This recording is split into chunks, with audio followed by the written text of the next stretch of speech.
in regards to those. Oh, now we're being recorded. I can also, let's just take questions and then I can talk about what we do as an organization and how we support people living with Parkinson's as well, so that folks have that knowledge as well. So,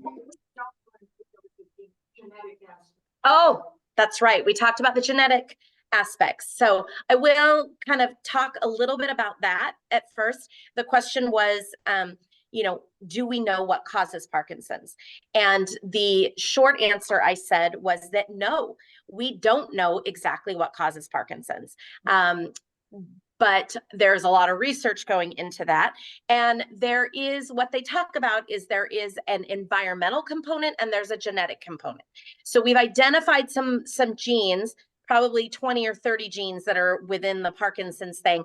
But just because you have that gene doesn't mean that you get Parkinson's. Something from the environment needs to trigger that to cause Parkinson's. And there are things that we know that are environmental factors that have to do with Parkinson's. Veterans are more likely to have Parkinson's than the general population, particularly Vietnam veterans. And that part of that is pesticide and herbicide use. So we know that there are certain pesticides that people with get that use of those pesticides can cause Parkinson's. Heavy metal exposure. There are dry cleaning agents that are kind of in there that they talk about can cause Parkinson's. Trauma to your head, like constant trauma to your head, can cause Parkinson's. Think about Muhammad Ali and having Parkinson's, and he was hitting the head an awful lot. So those are kind of the things that we know. And Parkinson's can run in family units. I hear all the time, my uncle has Parkinson's, or my dad had Parkinson's, or my grandpa had Parkinson's. But it's not necessarily, such a small percentage is genetic, that there's something environmentally that they've all been exposed to. So we're still figuring that out, is the answer to that. I think there's also enough people that, like me, have none of it in their background, in their family background, that 100%. Mm-hmm. that you can't point to genetics. And I also can say that at this moment in time, no matter what I hear this all the time, I need to figure out what caused my Parkinson's. Of course, we want to know that. The treatment of Parkinson's at this point is not going to change. Your treatment, if you have Parkinson's, is not going to change, no matter if it was pesticides or an herbicide or, I don't know, I tripped and fell on something. It's not going to change. It's going to be the same treatment. Hopefully at some point, gold standard, we get to a point where we're individually treating people, and maybe that has to do with their genes, but we're also not there with that. Yeah. Other questions? Any from the audience in here, in person or online? What percentage of people are actually cured or substantially helped by the deep brain surgery? Is it 10%, 30%? So did you guys hear that question? The question. Okay, I'm hearing a thumbs up that you heard the question. Oh, a little bit of it. Okay, I will repeat the question for those of you. The question was, what percentage of people, and the word was used, cured or improved with undergoing deep brain stimulation surgery? I will say I don't know that percentage number off the top of my head, but I will say that that candidate selection on figuring out if it's a good candidate to undergo deep brain stimulation is the first step. The second step is establishing expectations on what you hope to get out of deep brain stimulation. So many people, the biggest things that it helps with is this. What happens is you get these motor fluctuations where your medication is your window of time where you're feeling really good with your medication gets less and less as the disease progresses. And so you can have these really wild swings on and off, and you're having to take more and more medication to feel good. So that's often the time when people are like, maybe I should think about deep brain stimulation. So it is not a cure, it is a treatment. And for the right candidate, it can be a very effective treatment. I've heard people who get many, many years of feeling really good after they've had deep brain stimulation. And what that does is it allows them to live life, to exercise, to engage with people, to be socially connected and active, which are all things that are really good for people with Parkinson's. They did show a statistic on the screen about how many people in the United States are affected by it. And I can't remember that number. Affected by Parkinson's? Yeah. So how many people are affected by Parkinson's? It's over 1 million people in the United States. And it is the fastest growing neurological disorder in the world. Wow. So We're they number actually, one. we're number one. How fun is that? Thanks, Adrian. A couple of years, so when I first started at American Parkinson's, which was about 8 years ago, we said that someone was diagnosed with Parkinson's every 9 minutes. That was sort of our talking points. Every 9 minutes, that was the estimate. Last year, that was changed. Now they say someone is diagnosed every 6 minutes. So that it is rapidly growing, and we don't necessarily know why. Environmental exposure, we're getting better at diagnosing it, all of these things. There's more awareness about it. You know, it's growing quickly, unfortunately. Yeah.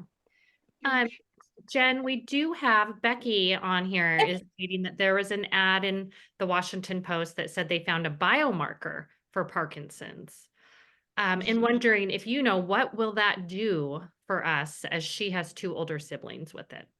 Sure. So they actually have identified 2 ways to look at a biomarker that really is looking at what happens in Parkinson's. I'm going to try to say this in a concise way. This protein called alpha-synuclein misfolds. And so it misfolds, and then it implants in the part of the brain called the substantia nigra, which is where your dopamine is produced, and a lot of other things. So what these biomarker tests can see is the misfolding of the alpha-synuclein. So done through, there are 2. One is done through a spinal tap, and the other one, which is new, is done through a skin biopsy. So they take skin biopsies in 3 different areas. So what that is right now, that is not necessarily changing the way that we're treating Parkinson's. But what the hope is that we are going to be able to identify Parkinson's earlier. So what happens with Parkinson's, what sends someone to the doctor to get a diagnosis, most of the time is the motor symptoms of Parkinson's. So those 4 motor symptoms are tremor, stiffness, gait imbalances, gait imbalances, tremor, stiffness, and anyway, it's motor, the things that you can see. It's not bradykinesia, it'll come to me. But you're noticing the tremor, you're noticing a little bit of stiffness, you're noticing that maybe your balance is off, and whatever that 4th thing is that I will remember. That's what sends them to the doctor. So they've noticed this physical stuff. Well, there's a lot of, we often describe it as kind of this iceberg. So the motor symptoms are above the water, and the non-motor symptoms are the big iceberg below the water. So it's the non-motor symptoms that don't necessarily send you to the doctor for Parkinson's, but maybe you've had some of these challenges. So they're called these prodromal symptoms. That's the fancy word for it. And there's a couple that are kind of these precursors to potentially having Parkinson's.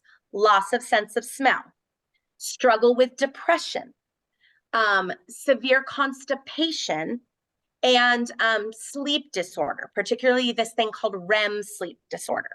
So those are these things that when I talk to folks and they're like, I was just diagnosed with Parkinson's, and we start getting into it, they'll be like, yeah, I've really struggled with constipation for however many years, 8 years, 10 years.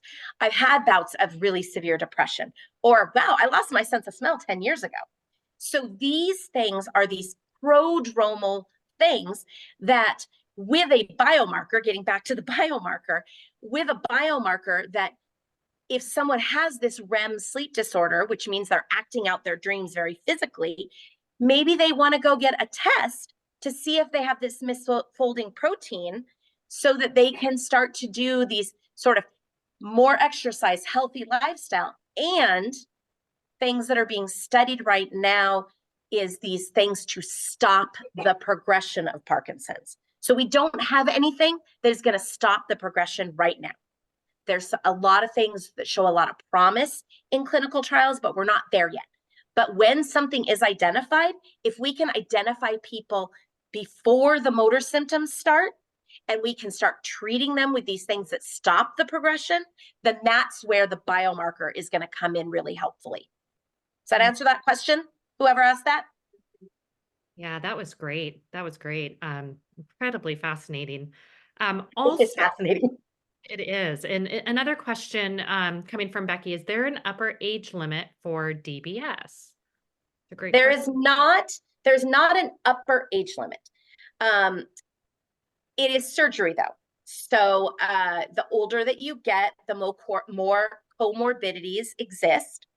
And so that candidate selection, making sure that you're the right candidate who will safely undergo anesthesia and surgery is really important, as well as you go through a really extensive neuropsychological exam to make sure that drilling into your brain is not going to be detrimental.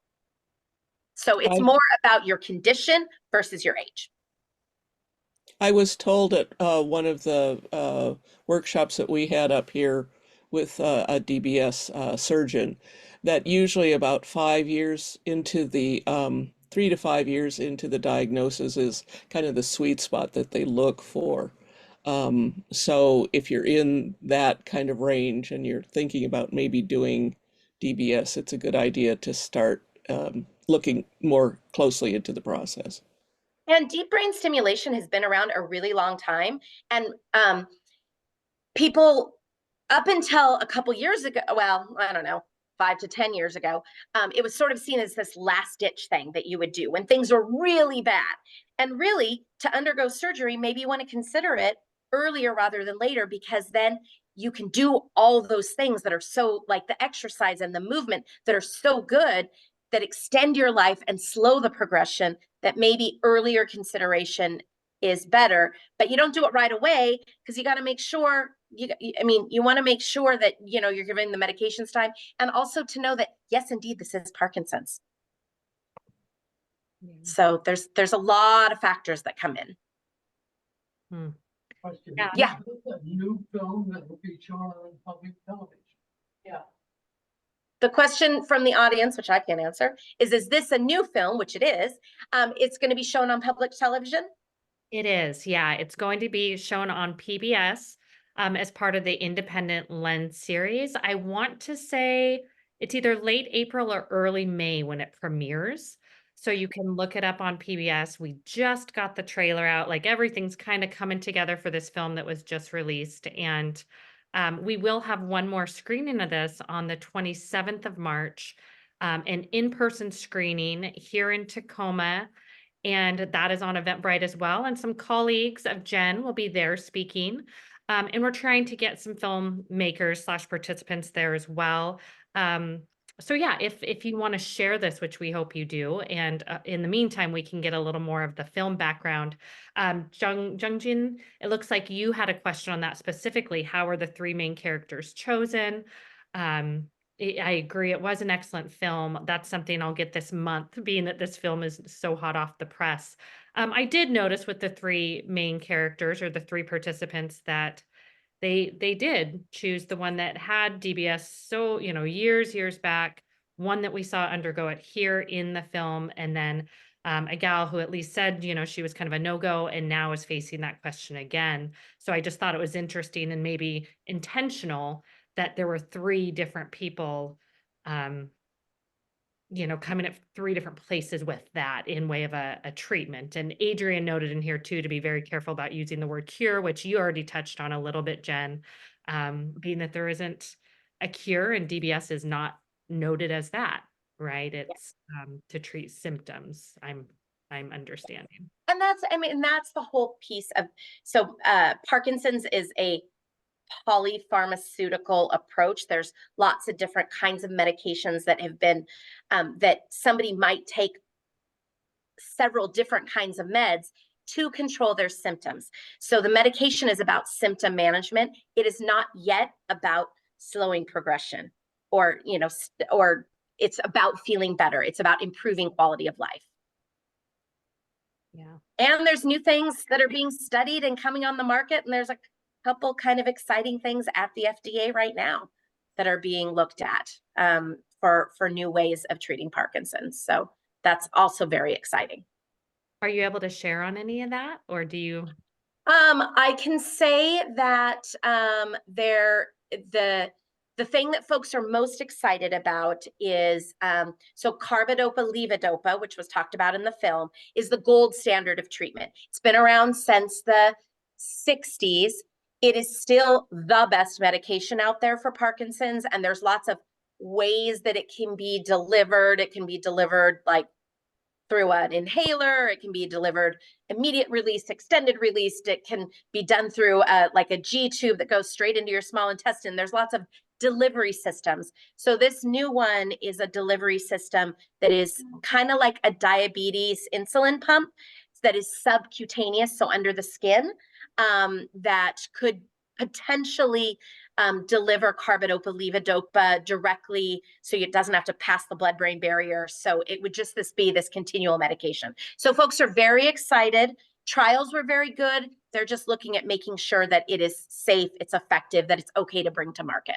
So that's what they're looking at right now, the FDA. Awesome. Awesome. Yeah. I will say too, Margot, you guys, I was talking about when this is released out on PBS. Margot Peters' family let me know it's April 8th. So not late April, earlier than I thought. So April 8th, around 7 p.m., she thinks. Thank you so much, Margot, for setting that. So we all know it's coming sooner than later. Hi there. And April is Parkinson's Awareness Month. And so that's perfect timing for Parkinson's Awareness Month coming out when we're really trying to bring attention to it. Wonderful. Yeah. You also note, Margot, that exercise is the only medication, if you will. You put it in quotes, that's been proven to slow the progression. And I think they made that note in the film as well. I know that one gal was really just highlighting that was the game changer. Yeah, it is in the film. It is in the film. And I learned that fact from Peter. So I felt comfortable putting it in the chat because I believe it's true. Yes, it is true. And there's lots of it's not just one kind of exercise. Boxing is awesome, but so is walking and pedaling and swimming and cycling and all the yoga. So it's about moving. Is keeping moving, and there's some very specific things to focus on that people with Parkinson's should focus on with their exercise. And there's lots of community classes online and in communities that are built specifically for people with Parkinson's. So that's always a really great way for folks to find a love of moving and find their community, find their tribe and their people. That's wonderful to know. And I do know, we have a couple classes that as we were getting ready to show this film, we know at the YMCA, near me, there's a Morgan Family Y out here in Tacoma for any of you guys that are local with us. I know they have 2 classes right now that are for folks with Parkinson's. Becky says, yeah, a choir. One of Becky's siblings joined a choir specifically, at the Parkinson's Association. You might know of that, Jen. Yeah, there's a singing. So Parkinson's, I always talk about how Parkinson's wants to make you smaller. So it wants to make, your movement smaller and your voice smaller and less. So we have to fight against that. And so singing is a great thing. So American Parkinson's does like a virtual singing program that is run by this amazing opera singer out of New York. And you just sing with like 100 and something people on Zoom. You're muted, but you're singing, on Zoom, and it's really, really therapeutic and fun. I'm a big fan of secret therapy, things that are really enjoyable, but you get really great things out of it. And singing is one of those things. So choirs for people with Parkinson's is amazing.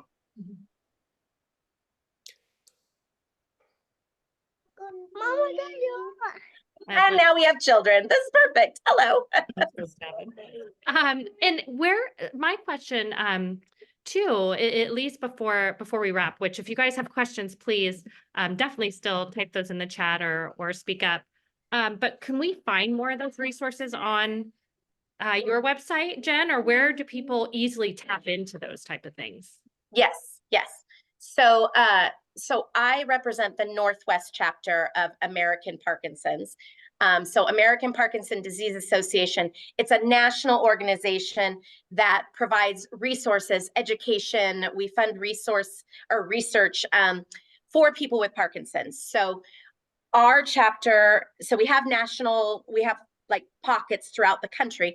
Our chapter serves the 5 states of the Northwest. So Alaska, Oregon, Washington, Idaho, and Montana. So we do education, we work with support groups, we do exercise programs. So we have a whole host of resources for those impacted by Parkinson's disease and caregivers. And so our website, definitely, it's a kind of a clearinghouse of, so we have like an Alaska resources page. So there's support groups for Alaska and exercise programs, and same with Idaho. And we work with all of those. And we have online and virtual programs. So we have a virtual calendar where you can get you can access to free online education and wellness classes. We do an amazing dance class on Sundays. It's super fun. We do a yoga class. You know, there's all sorts of resources out there. So folks can connect that way and find resources available for both people living with Parkinson's and family members. So we want to make sure that we're sort of supporting the whole community. Absolutely. How does the community support us? Well, the community supports us through advocacy, spreading the word, donating funds. We just had our annual gala Saturday. That was a live auction and dinner, and we had 350 people in the room who were supporting Parkinson's, and all that money goes back to the programs and services that I get to plan. And then we have a walk in the fall. We're doing a regatta in June. We take individual donations. We work with sponsors who support things, but all of the money that we raise locally, goes into the local services that we provide to the community. So we don't get government funding. It's all individual donations. Mm-hmm. You have no government funding like NIH? We do not have NIH funding. No. Mm-mm.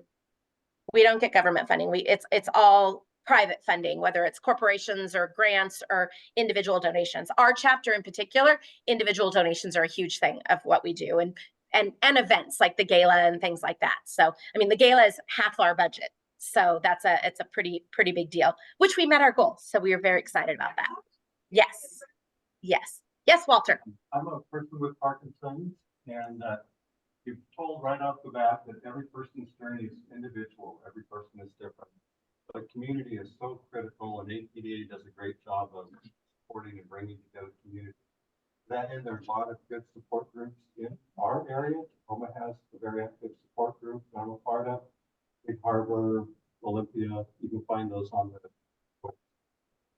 And I'd say Michael J. Fox, Davis Tinney are a couple of other really good resources.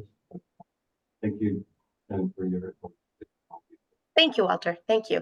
And Walter was just, I don't know how much you guys heard of that, but Walter was talking about the importance of community. And there's been a number of studies, and one in relation to Parkinson's, where this physician was studying what are people who are living with Parkinson's that are doing well, that are doing the best, what do they have in common? And what are those that are doing the worst, that are moving the quickest, what do they have in common? So it's been this study of 1,000 people answering questions and stuff. And the results have been a little surprising. And the biggest surprise that the physician found is that the number one factor for people who were doing the worst with their Parkinson's, they reported, I feel lonely. Yeah. So it was isolation that was the biggest predictor of doing well versus anything else. And you saw in the movie, sometimes your body's doing kind of weird things, and you're not feeling so good. So it can be very easy to isolate and not go out and engage with community. And apathy and depression and anxiety can be a part of Parkinson's. And that's because of neurotransmitters in your brain, not because of anything else, not because of the diagnosis, although that could also cause depression and stuff. But so fighting against that and having opportunities to engage with people, whether it's in a support group or through exercise or coming to an educational conference or some way that you can meet other people who understand what you're going through.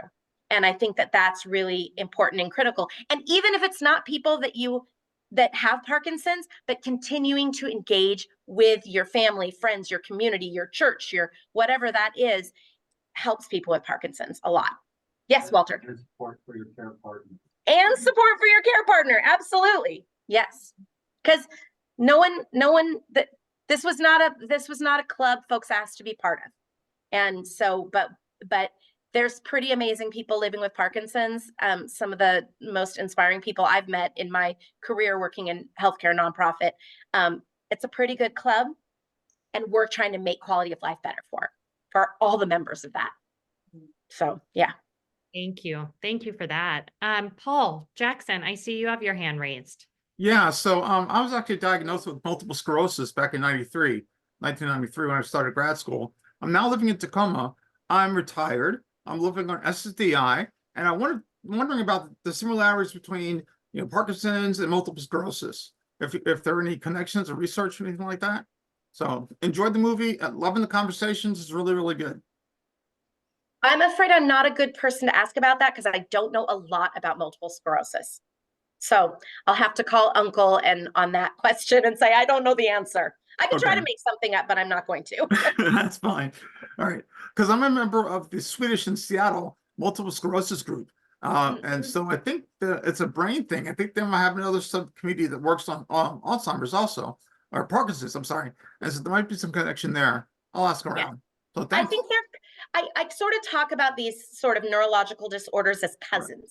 So they have these some pieces that are in common, and the impact to life is the biggest thing that they have in common, that there is a cause of lack of quality of life because of something that this condition is doing. Right. And also that it's incurable.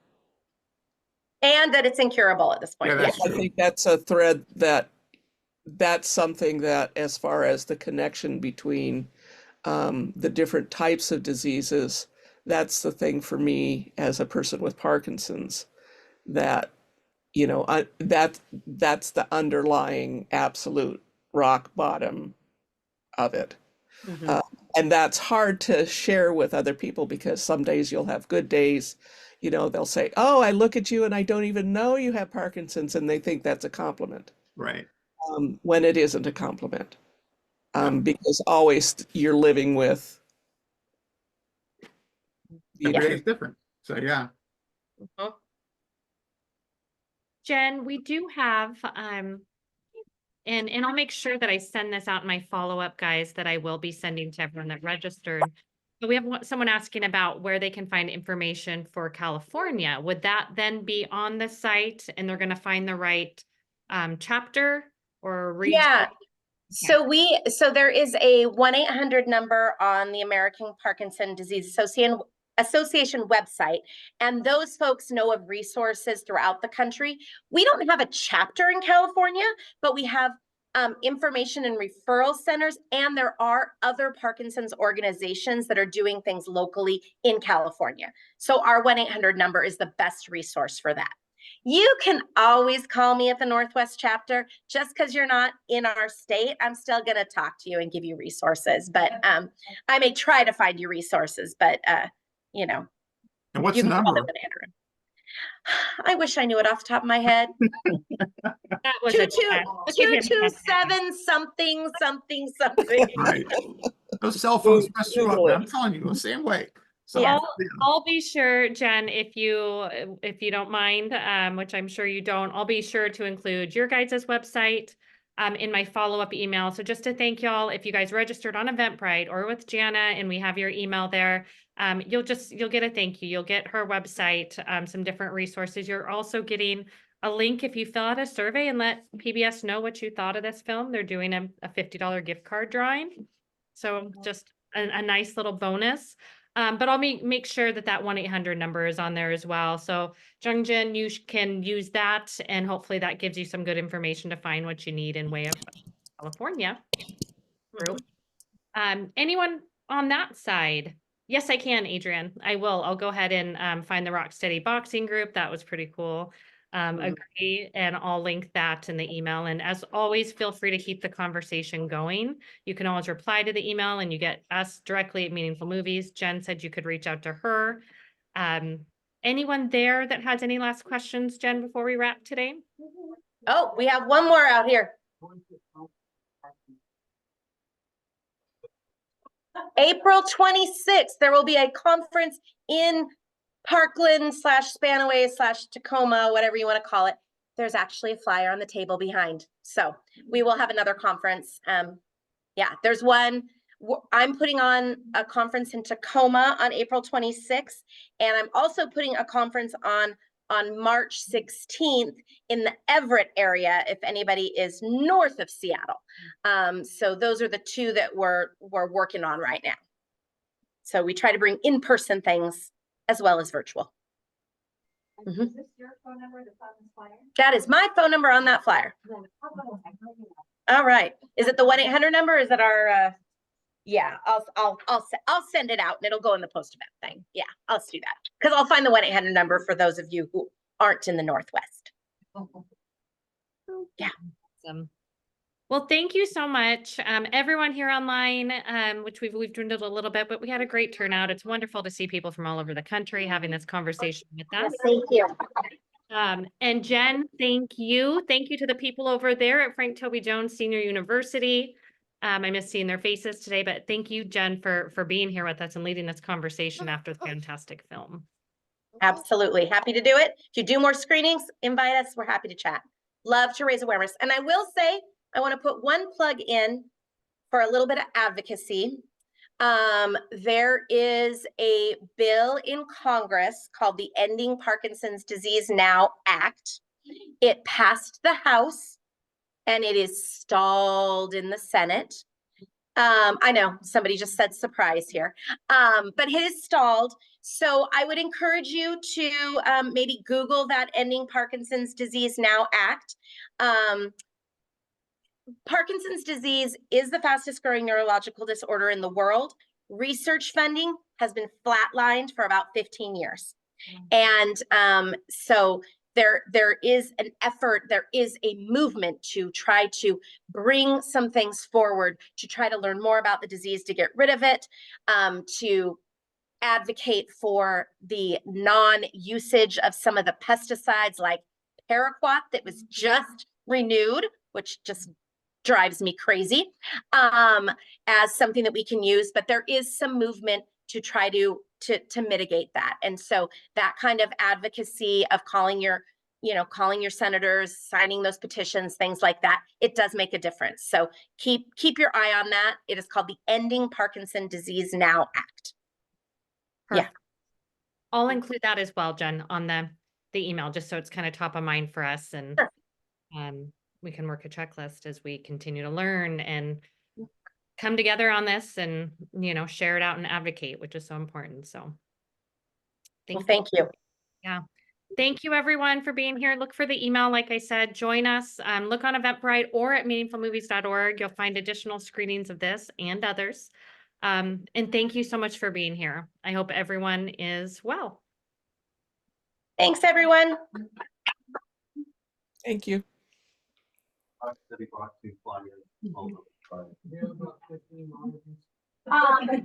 a whole stack.